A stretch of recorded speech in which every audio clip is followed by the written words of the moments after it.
So welcome back, Talk Smack. This is part 2 of A Day For Jordy 2024.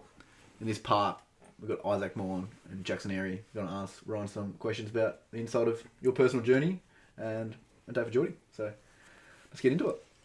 Yeah. Alright. So, when it first happened, how old were you? This is... 14. So you remember the Ogilvy of Taste? I do. So that was that day. And I remember just fucking... Day was awesome. Yeah, had a great, I remember that day. I like grade 8, so it was a sick day, man. So good. So I'll tell you like the lead up of the night. So the night was sick. My phone was flat in my bag, so I'm like, sweet. Walked home, had dinner, charged my phone. Mitch, jump on some zombies. Oh, fuck yeah, I'll jump on some zombies, Mitch. Some zombies. And then when you hear like, I heard like a noise in the lounge, but it sounded like crying. But I thought Mum had like a friend over, and they were just laughing. And then, you know, a couple of minutes after that, Mum comes in my room in tears and, you know, says Jordan's committed suicide. Yeah. Walked out, bang. It's like heart sunk. Yeah. Didn't play anything. Mitch, I can hear Mitch talking, but I didn't hear any word of what he was saying. 2 minutes after that, Amber Firewood called me because we were very close in high school. And then she says, "You okay?" And what I think about, if Mum didn't come in that room, Amber would have been like, "You okay? Is everything all right?" I'm like, "Yeah, everything's great. Why? What happened? Is everything okay with you?" So I would have found out by that, not knowing anything. But yeah, Mum came in. I said I had to go, turned off everything, went out there. There was 2 police officers there. My mum's friend was there to comfort her, and and then it just sunk in there. Yeah. And it was like, you can't prepare for it realistically. No, it's just like, you know, brother's dead. Like that's how I remember that night you contacting us about it, letting us know. Yeah, and obviously it took the week of school, and when I finally came back, Mum came in to talk to Mr. Caldwell, and Mum was like, because, you know, kids can be mean, and Mum was like worried people are going to be like making fun of him, mocking him, because Jordan didn't exactly lead a good rep. He was loved, but he was a bit of an annoying dickhead as well at the same time, so he definitely had made a few enemies, but it was a very, very supportive community in terms of the boys, because I remember like you guys came out of assembly, because it must have been a grade assembly in the morning. Kurt came around and gave me a hug, and then all the boys were just there. It was overwhelming, because like, I haven't seen you guys in ages, but it was just the support and the love that I got from there, which definitely saw me through it. Yeah, that's nice to hear. Yeah, no, that was sort of where I was going with that. Like, well, like, who did you turn to for support? I mean, obviously, you come back to school and you've got the boys band. You know, obviously your family are very connected and close at that time. You know, it might not always be the case. You know, like some of these things can split families. Like, who did you go to for support? Did you have like an Albie house? Did you have anybody to turn to when it came to I it? felt like I had to be strong. So like, even through the whole like the whole part of the funeral, when Jordan's coffin was getting carried down, I didn't shed a tear. I was like, what emotion do I feel? And it was like, when we got there like 50 minutes early to get the seats, the funeral home was packed. Just the one down, there's a Millington's just down the road in Moona. Yep. So like that, and the corridor was filled with people. So again, especially overwhelming for my mum. Yeah. Very overwhelming for her, but I feel like it didn't feel like I had to be strong, but looking back at it, I felt like I was just being strong. It was like an instinct kicked in, like I have to be strong. I can't, quote unquote, show weakness, which is obviously what a lot of men suffer from, saying they can't show weakness in difficult times. Yeah. So that's what I felt like, and then I hopped in the van, and then fucking tears came bawling out. And then we went up to the Keneally Bay Cemetery to like have a little burial for him, because we got him cremated, but there's like a thing you can do where you can see your loved ones get buried into the ground. Yeah. And I just felt like I didn't cry there, and I felt like I was in a sense getting judged, because everyone else is in tears except for me. And I'm like, and Lauren, even to this day, I cannot show emotion. Like, it's just a thing that I genuinely can't do. Like, I don't know why. Maybe it's looking back at it, because Jordan's death was such a dramatic experience for me. Everything else in my life just seems like minuscule in terms of something like happens, and I feel like I can handle it a lot easier. Yeah. Yeah. Now, you said you didn't know how, what to feel. Do you just mean being overwhelmed, or did you have some resentment or anger or anything like that? Well, at that time, I did feel guilty, because Jordan called me a day or two beforehand. Yeah. And at that time, he called me because he needed his brother to rely on, and I wasn't there, because I didn't call him back. That's what I used to hold a grudge, but now I think he could have been calling me to tease me about Collingwood getting spunked on the weekend. He could have called me about how are you. He could have called me about genuine any little thing about anything. If he was a mad Essendon Bombers fan, wasn't Yeah, so he supported the Bombers. Why Day For Jordy's black and red. Yeah, so that's how Day For Jordy got the black and red. But so that's what I now realise. And I was holding a grudge of myself for realistically no reason. He could have been calling to rhyme me, but he could have been calling me for a million reasons. Yeah. So that's what I tell myself. Yeah. That is a very tough one because getting messages the same night as it's happening has got to be very hard hitting, because then it leaves so many questions for you. But yeah, I mean, Exactly. At the end of the day, it's not your fault, and you're a very strong person for going through it. Everyone needs to know this. It's realistically nobody's fault except for the person that's done it, because they've probably felt so low where Jordan didn't have an Albie house. Yeah. Jordan didn't have anyone to rely on, so he thought at that time it was the best decision for Jordan to make. Yeah, it sort of leads on to the next question, which is a bit of a rough one, and it's a very stereotypical thing to say, is that a lot of people that do commit suicide seem to think that everybody else's life will be better without them, and that they're not wanted, and all the rest. How did your family feel after losing Jordan? Like, if it was one of those things where he sort of went in the sense that he thought it would be better this way, how did that impact your family? Like, it's obviously been it's been awesome, some of the stuff that you've bought from that, but in that same sense, like, I can't even imagine how long and how much that would have traumatized your family, just from that sense. I feel like maybe everyone has thought, even friends, not just including family, that we failed. Like, we failed as a family to not be there. Because Jordan was hanging around with the wrong people. He was doing a lot of reckless things in his youth. And obviously, as a parent, you hate seeing your... Well, this is what I suppose, as a perspective I can make. And even as being Jordan's little brother, which I looked up to him, he was doing all this reckless stuff and immature things. Just because of the people you chose to hang around with. And, if you hang around with 5 millionaires, eventually you'll probably be the 6 millionaire. You hang around with 5 losers, you're going to be that 6th loser. Jordan was, doing all these things that was just aiding him and setting his journey to where it ended. So yeah, I feel like we did fail, because it was difficult for everyone, especially Mum, when she'll be at home and she would hear Jordan's name get called over the PA, because we live so close to Jordan's high school. So it's just like, God, he's done it again, and things like that. Yeah. But yeah, definitely feel like we failed as a fan. Like, at least I feel like I failed him. Like, at the end of the day, like, the call probably didn't matter, but I feel like it did fail him. That's heavy. And one of the bigger thing is, like, I haven't got a hey, I haven't got a hello. I haven't got a how you, like, those like simple things that people take for granted are gone. Yeah. Absolutely gone. Like, you can't even get a simple hello or a hey from someone, and that's when you really appreciate it, when it's unfortunately gone. For sure. Yeah. Well, what's the age gap between you and your brother? Like, so how old was he? 3 years. So Yeah. 3-4 years, depending on when birthdays happen and like that. But so 3. And another thing was, I have never had a beer with Jordan, because he only is for 17. So I outlived my older brother. Yeah. Again, that's a shitty thing. It's a hard hitting one. Yeah. But fuck. Bro, because that's the thing. My brother is 3 years older than me, and he was friends with Jordan. I remember one time when we walked out of school, and he dapped him up, and I was like, yeah. But Ben, Jordan was a nice kid at the end of the day. But a question I have, like, in hindsight, was there any like slow telling signs? You kind of already answered it in your off that last question, how like he was maybe heading down the wrong path with the wrong crowd. But in hindsight, was there any signs? Like, was there any like thing weird with him going on or anything like that? Nothing. Nothing. Yeah, it's hard to tell, especially. Yeah. Like, I never saw any signs, because every time we had a conversation, it would be, great. It'll be awesome. Like, when he moved up to Queensland for a little bit, and then, he would send me down like a hoodie, or like send me a note, which I still have to this day, and it's one of the only things that I really have from Jordan. But I couldn't tell anything personally. But at the same time, I never witnessed anything like that. Yeah. Like, I lost my cousin in a car accident when I was 10, but that's just a freak of nature, unfortunately. Yeah.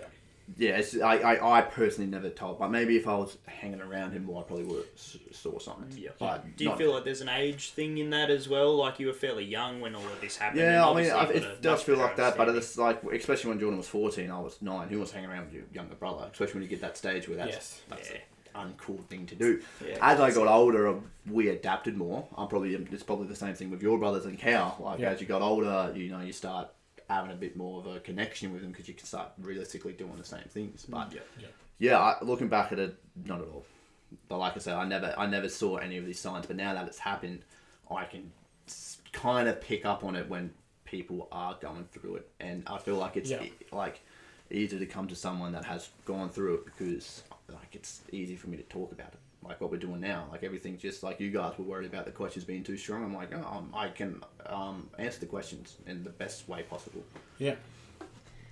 Right, that's honestly amazing. I still want to go back to like how you said that you feel like you could have done more in a set. Like at the end of the day, bro, you said it at the beginning. It's not your fault. It's not anyone else's fault.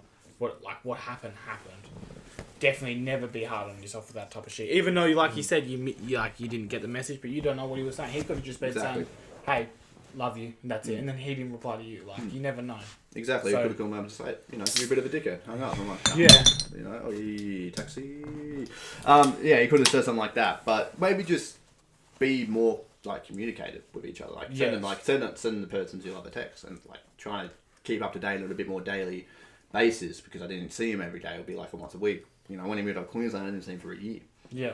And things like that. Just trying to be more like send messages and things like that. That's why I love social media because you can have group chats with the boys and things like that. Group chats with your best friends. It's a lot easier to communicate. And then you have little as you go older, you like golfing. That's sick. And then you make another little go. I want to add something as well with all this stuff with social media. I think in that era of like early 2000s and even before that is that there's quite a stigma behind people kind of hiding that mental health, and mental health wasn't a big issue. Yeah. And it hasn't been kind of seen as such a big epidemic. And then kind of now that social media has grown and realising that people are putting more awareness out there and having these things like Speak Up, Stay Chatty, now A Day For Jordy, and kind of promoting how bad mental health can be, and people don't know what someone else is experiencing, and having these things where people can talk openly about these problems, I think is going to be great moving forward for the future generations, because a lot of previous generations have never talked about mental health or have never really been open about their feelings or emotions, and I think we're in that kind of generation where it's only been in the last 6 years where you can can finally open up about it and not hide your emotions, and having these prevention things and these groups where you can feel open to talk about these stuff. That's why even having experts in like psychology, psychiatrists or anything like that is starting to become more normalised. Instead of kind of being like, oh, that person sees a psychologist or something like that, and kind of get looked down on or something like that. For sure. So I think what you're going through and your family are going through, maybe no one picked up the signs because maybe Jordan's was all in his mind and head, and he didn't feel open to share up with everybody. On a bigger scale, like I'll get back to the social media things. Anyway, definitely. Well, on a bigger scale, look at Robin Williams. He was known as the happiest man in the world. Every time he was on his stand up on movies, he was so happy, and like he was a massive idol. And then when he passed away as well, I'm like, oh man, like he never showed it. And then the next day, he committed suicide, and everyone's like, wow, we didn't know it. But maybe people that were very, very close to him saw it, but he hit it perfectly. And it's so easy to say, oh, I'm doing fine then. It's some shit, bro. To be serious, it's just such a knee-jerk reaction, and it's just like just down to the ground level of it is when someone say, "No, hey man, how you doing?" They just say, "Yeah, good." Like that's just what you're just so accustomed to saying, and like you could have so much shit going on, but I won't ever say anything different. I'll just be like, "Yeah, man, yeah, good yourself," or something like that. You won't ever elaborate or anything like that, but it sort of takes that going into it a little bit deeper in order to get there. So it's always worth taking a step back when someone asks you just a simple question and just being like, actually, it's like no, Are You Okay Day, where people have that mindful initiative to just ask people, are you okay? Are you okay? Yeah. Which can sometimes feel like you're pressuring someone into checking if they're okay, and Yeah. someone who maybe not be okay getting asked, "Are you okay?" by multiple people can sometimes lead to some Bit people more thinking, anxiety around the question. anxiety and stuff like that. But I think end of the day, it's just having that awareness out there to prove that it's okay to be not okay. Yeah, this is just the start of it, because there's the two parts of it. There's the asking, are you okay? And then there's the person actually sharing legitimate problems that they could be going through, compared to just saying, I'm all good. Like, yeah, I'm going alright. Something's happening, but it's fine. But, like, because we've been doing it since, like, 2015, it's become a real big, like, staple point, like, mental health, make sure everyone's okay, and it's fucking fair. So, like, our next generation is going to be so good about talking about their feelings. We hope that it's gonna slowly transition into that people can talk about it, because there's still, you boys can admit it, like there's still that kind of vibe when you talk to other blokes, especially older they get, they'll be like, fuck, like it is what it is, mate. Like, suck it up. Yeah, I think like it'll slowly transition over the next years to everyone's gonna be very comfortable talking about their feelings as well as asking, are you okay? It's one of those things that slowly transition. Social media helps. Yeah, you got old people that they don't want to talk about other people's feelings, and they don't want to talk about their own feelings. And sort of I'm in a stage myself where like I'd never talk about my own feelings, but I'm very open to talking to other people about their feelings and how they're doing, and making sure they're all right. And then there'll come a time in future generations, and even more so now, is when, you know, it'll be a very open conversation, and everyone can have a good sort of good connection and those kind of things. And I think that's one thing that's just so important now, especially, is having those people around. It's, you know, it's a little bit different than suicide, but losing anybody in that scenario, you know, it actually makes all the difference having people there to support you. And just being around them. You don't even need to have those conversations, just being amongst them, and you know, just being able to relay yourself is just such a massive thing. For sure. It just leads to Chiv, doesn't it? Well, two things. You say you don't like talking about yourself, but you want to help everyone else. I was doing that all through high school, because again, it comes down to like I've been through, like, and you can go through something, you can go through like perfectly until Jordan's passing. I never had a problem with life. I felt like it was great. Bang, this happens, and then I'm fucking miserable. And people can go at the age of 6. People can go through that at the age of 20. They can live up to the 20s and like, oh, this is my life's awesome. And then bang, a catastrophic event happens in their life, and it hits them hard. You need a balance though, and that's what I realized. I would be fucking exhausted because I'll be helping everyone else, and when it come down to me with my own thoughts, being alone, I'd be fucking miserable, because I'm like, well, what am I doing to help myself? I'm saying all this advice to help people, but exactly. I'm not I can't take my own advice. implemented it into my own life, and it's only been in the last 5 years where I've really done it, and I've really been focusing on myself more. I'm the best version of myself I've ever been, and I'm always going to be better, and I'm always just going to improve myself. Fuck yeah, Chiv. Second thing is, get him, Chiv. Yeah, that's fucking awesome, man. That's really good to hear. Second thing is, social media is great, but ever since social media has had its boom, 83% rise of suicide between the ages of 13 and 17, because people are bullies. Got its pros and cons on it. And people are worse, and people post a photo and they need to make sure that if they get negative comments, they'll delete it. There's a thing on the a thing I watched years ago on Netflix called The Social Dilemma, and it was eye-opening, and all these massive CEOs of Google and YouTube would not say, all right, how do we make this less addictive? Because people are addicted to have a shit life. Oh, they're doing the opposite. Exactly. They'll have a shit life. They'll post something about how great life is, but they're fucking miserable. And again, it comes to camouflaging what their life is. Yeah. These CEOs were saying, not once have we ever had a meeting like, what can we do to make it less addictive? Like, they were having, Google was saying, what can we do to make Gmail? People are addicted to the emails. I'm like, is that a thing? You can be addicted to emails? I'm like, so it's like with all these young kids, it's just getting worse and worse and worse, especially because... It's education too, though. It's education. And I think going through those hard stages... emails actually real quick. Going through those hard stages of early social media and realising that it's such a new thing, and people now who've got computers who they can just carry it around like as an iPhone or any kind of mobile device where... it's there all the time. You get notifications, and they've got this psychological factor where they have these vibration notifications popping up, reminders of, have you checked your Facebook today? You've got 5 notifications and stuff like that. It's coming down to a point where you need to be able to mentally train yourself and have a education out there to be able to provide the negative effects, but also knowing the positive, finding, like you mentioned before, a balance of knowing how social media can be useful, but also knowing how it can be destructive. Yeah. And it's like someone, like, you can get an account banned, you can make another account. I reckon there should be some rhythm where if you're any abusive, you're racist, you're anything. The classic keyboard warrior, troll. Keyboard warrior, keyboard Trolls troll, whatever you are hard want to to beat. call them. Punk bitches is what I like to call them because they're just cowards behind a Trolls. keyboard. Like, and just being trolls. mean to everybody else. And it's like, why, dude? Like, you know, a massive thing that actually is a big thing that opened my eyes was the Obi-Wan Kenobi series. Well, I can't remember her name, but the, like, Darth Vader's little apprentice. Now, she was very, very poorly written. And a lot of people jumping on and saying very, very racial things.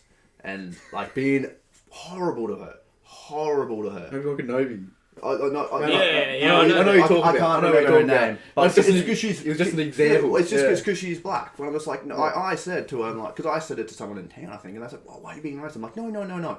She could be any single race, any single colour. I'm talking as a character written by the director. She was written poorly. And that's where people just like get on, like, she's black, I'm going to say it because she's black. And it's just like, why, dude? Like, you don't need to be so negative. And this, you look on comments, man, and it's so bad. The issue is that it also attracts so much attention as well when people make a negative comment that everybody gets around. 15,000 likes. That's right. It gets more likes. Is they automatically Yeah, go, holy shit, I've just got 15,000 likes, Andrew do this all the time. Or somebody else will go, shit, that comment was racist, or shit, that comment was like absolutely negative, but everybody loved it. I'm going to start doing that to see if I can get the same reaction. And there's just such a clickbait in that sense where that's right is where so many people will go, it's actually cool to be a dickhead, and it will just like, and it just escalates, and you see it all through Instagram and TikTok and Facebook, and everywhere you go there will be a comment section where there'll be nothing positive about anything. It doesn't matter what you do. Like, there's like very rare moments where you'll find like a wholesome comment section, but most of the time like someone could be struggling, or someone could be having a shit time, or doing something, or having some sort of issue that they actually can't handle, and it still ends up in negative space for everybody. And you can only imagine how that feels for a lot of people. And that's what it comes down to. Yeah. If you are going through a tough time, don't, if you because some people have like 3,000 people they're following, and they have followers of 10, and they don't know a single bloody person. Yeah. So they post on their thing, just seek help. Which, you know, if someone does seek help, usually a lot of the comments, like from what I've read, are, you know, positive. But you should be talking to someone. You shouldn't be sharing your life. Yeah, that's when right. you're in a difficult. Like, I have 200 followers on my Instagram, and I just about know every single one of them. So when I post something on my Instagram, and I know sometimes I'm a Snapchat stain, especially when I've had a few pints, I know everybody on my Snapchat. I'm not posting to 10,000 people I don't know. I'm posting because, like, everybody knows me on my Snapchat. Yeah. Everyone knows me on my social media, and they can come and say, that's "Oh, right. what are you doing, bro?" And you're gonna have no regrets in doing it either. And like, that's why I delete my Facebook. No. I'm like, there's too many pages I follow. There's too many people. Like, I can't be bothered deleting them. I'm just gonna delete it. And that's started my Instagram, and I've made sure, like, if I don't know them, even if I knew them in high school, I'm not saying they're bad people. Like, if I pass them on the street, I'm gonna say hello, how you been, what's up, but. You're doing your life, I'm doing me, man. That's the way life rolls. Yeah. That's how it is. But, you know, I hope you're doing well. I hope life's been great, but, you know, I don't see you every single week. So realistically, like, I'm going to live my own life. It's like, I'm going to have my life private. I try and live my life privately. It's exactly besides like the podcast. that's it. But in terms of like this topic's personal. West Ham man over here. Yeah, usually we talk about EPL, which is such a broad topic and anyone can talk about it. It's actually what I was going to say. There is that part of it where it's like, look, bullying and being mean to people is one thing, for sure. But then there's the other part of, like, people put themselves out there. At the end of the day, the world is the world. They're up for ridicule, and it sucks. But, like, there's a person I know of that just gets hate comments, and they're the most loveliest person ever. And they post on TikTok. But on Instagram, they get nothing but hate. People just hate for the fun of it. Which sucks.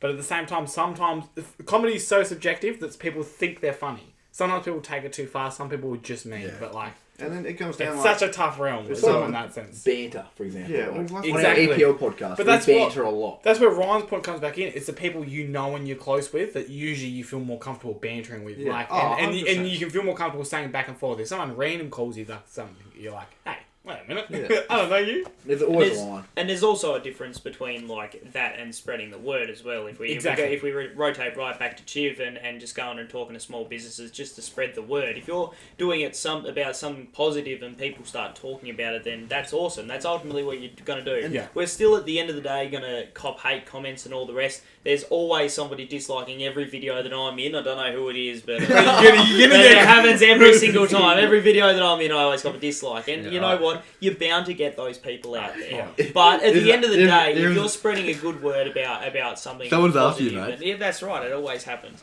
But at the end of the day, if somebody's, you're going out there and you're spreading a positive message, regardless on if you get some hate or not, there will be people that take that advice and take it on board and actually, really, it makes a difference to those people, and that's awesome, and that's ultimately what we want is. We don't want to see that negativity for no reason. We want to see positivity regardless on what form it takes. Yeah.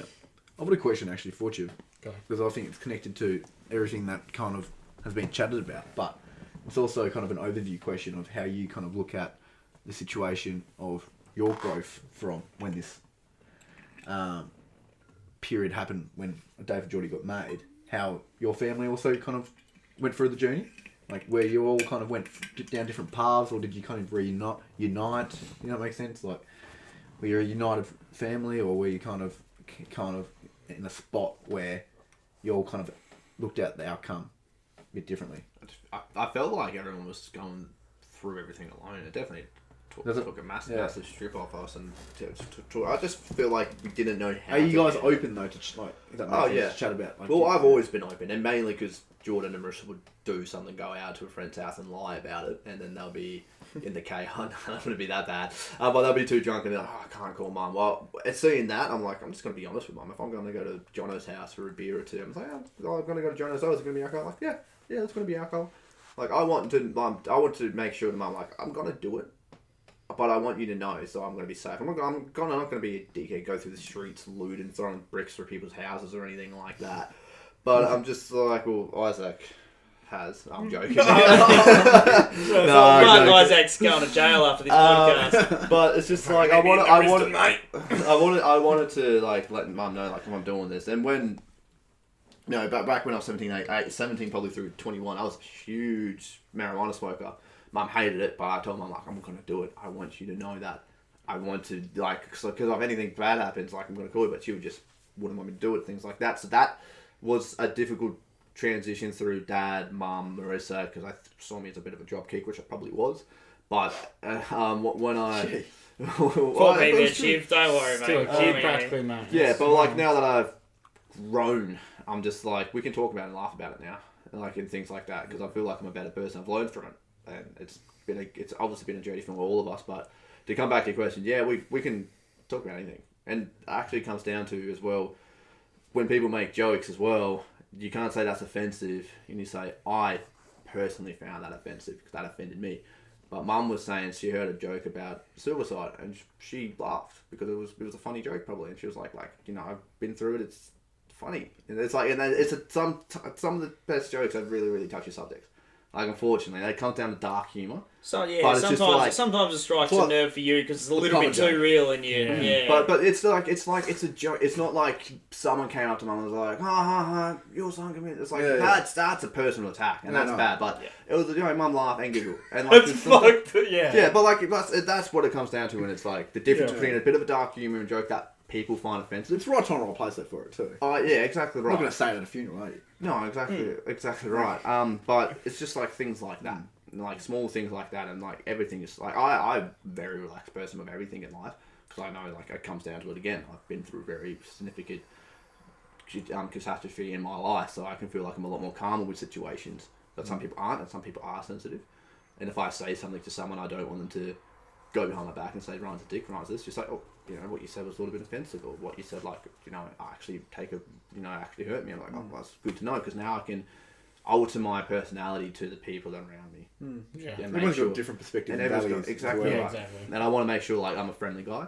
Sometimes I'm especially with people I don't know, like, I might be a little bit too much, but just let me know. Just like, and that's what it comes down to. People are afraid to come up to someone and say, just calm down. Or they come and like, go from 0 to 100 saying you're a dickhead, you're this, you're that. They just don't come up. Oh, like, you know, man, just take it. Like, you know, when you're around me, maybe just don't talk about that, man. Like, oh, sweet, no worries, bro. All that needs to be said, instead of them going to 0 to 100 and then me feeling like I have to defend myself about things that I've said, we're going off track a little bit, but things like that, I suppose. Yeah. Which leads me to ask, is there any final thoughts and questions you guys would like to ask? Right? Airey? It's straight over to me. Oh, look, Tibbo, I think it's super brave. I don't think any of us really know anybody that's been through something so full on, and it's awesome that, you know, you're able to do this 9 years on from like starting Day for Jordy, and you know, still making an impact, you know, this year, this long on.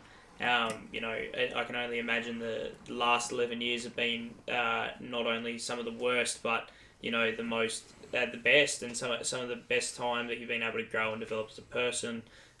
It's really awesome to see, you know, the person that you're becoming, and you know, as an ambassador for those things. Super proud, man. Well done. That's all I got to say is that, yeah, you've come a long way, and you know, we see you kick goals, and we've seen your lowest points, but we also see you hitting these highs, and it's awesome to see, man. For sure. Thanks, bro. Now, with Day for Jordy, you've been killing it. You already mentioned earlier at the start of the podcast that you guys are planning to do possibly a thing at like Boo Bar with multiple like artists, and here we go. But like, is there anything else you have plans for the future of Day for Jordy? 10 years coming up. Do you have do you have ideas? Do you have plans? Do you have what you want it to be for the future? Not as yet, but I'm like, I really want to, like, as soon as this one ends, like, alright, 2025, what am I doing for it? Yeah, I like that. Straight to the next one. And start planning things so early where in November everything's done. You just have to set it up. Yeah. But my massive big goal, which is probably a little bit more achievable now that like the Tassie team's coming into play, but I always wanted to get Essendon and North Melbourne down March the 15th to play friendly. $10 tickets, all money raised goes for a Day for Jordy. That'd be crazy. Like, it's a cool thing. But then like bigger scale, be like, all right, we'll do this in Tassie. We'll get Carlton and Collingwood at the G, and then we'll get like West Coast and Freo in, because it's pre-season, so it's pardon. West Coast, Adelaide and Port Adelaide and Adelaide. So we get like Brisbane, like all these like local rivals to come together and unite, and just like very cheap tickets, obviously to get more people on board. Pre-season, good time for them to just show a bit of young guns, get some fitness back into the team. So it's all around, and that's what when you're trying to do a fundraiser, you're trying to think what's going to be best for everybody. For sure. So that I've always had that idea in the back of my head, and I know Lifeline does work with AFL. So that's in the pipeline. So maybe we get more traction and growth. It could become a possibility. Yeah. So that's my big goal. But at the end of the day, like, Dream big, mate. Exactly right. But at the end of the day, it's just like everybody just have a chat. I think it's like if you're going through something, just pull someone aside. Keep ticking along with what you're doing. If you pull someone, endless. And if you pull a friend aside, even if they've been your friend for 15 years, and say, "Hey man, I'm coming through this. Like I'm struggling," and they say, "Oh, fucking get over it." That's the day you stop talking to them. Yeah, but if they don't want, and they're like, "Oh, get over it, man. Just have a couple of beers. Like, just fucking forget about it." Like if you come to someone, a better friend, but still not good. If a friend comes if you come to someone and say that, and their response is that, you fucking, it's good. Yeah, like straight away, like they're not good for you. And a lot of people are saying, "Oh, depends if that's the history of the friendship as well." Yeah, exactly. If that could be a clicking point. Like, well, you know what? Every time like I've come to someone, like they've just responded in that way, like every single time, and then it just clicks like, oh, actually, back then, all the dots start to connect. Completely forgot what I was going to say, but I think what you kind of summed up there, though, is you got some brilliant dreams and goals you'd want to achieve in the future, and I think each year you keep progressing with Day for Jordy, having the cocktail events, positive outlook, man. Having multiple events to kind of with the Pooh Bar thing. You've had barbecue sizzles, you've had a fitness boot camp, you've had multiple things over the years, and I think what it is just spreading the word, and what you'd like to achieve to start off with is having Hobart, then the whole Tasmania know what a Day for Jordy is. Yeah. And that is just in someone's mind to know that it's suicide prevention awareness, and how can you raise more money to be able to go to these excellent groups of Albie House, Lifeline, and what it is something that you're putting your life towards. And that is something that you've gone through the hard yards and have experienced the darkest moments of your life to get to the moments that's going to bring you light. And I think that's what you're currently on the course of doing, and I think, yeah, keep smashing it. Another thing is, if you are going, like, you don't necessarily need to come to a support group. If you like fighting, go join a boxing group. Like, go like any boxing group. Go join a soccer team. You can do so many things. Everyone has their own. Something social. Yeah. You meet new people very easily, not necessarily through social media. I reckon it's very, very important. You need to get out and have some form of a, like what we're doing now with the podcast. We've got futsal. We do, like, you know, get out. That isn't just getting on it, because realistically, just getting on it if you do that every single weekend, but that's like your build up, and that's where you, like, yeah, get excited for it by all means. But if you have a drink on Saturday, wake up Sunday feeling shit, Monday, oh, I can't wait for Friday and Saturday again.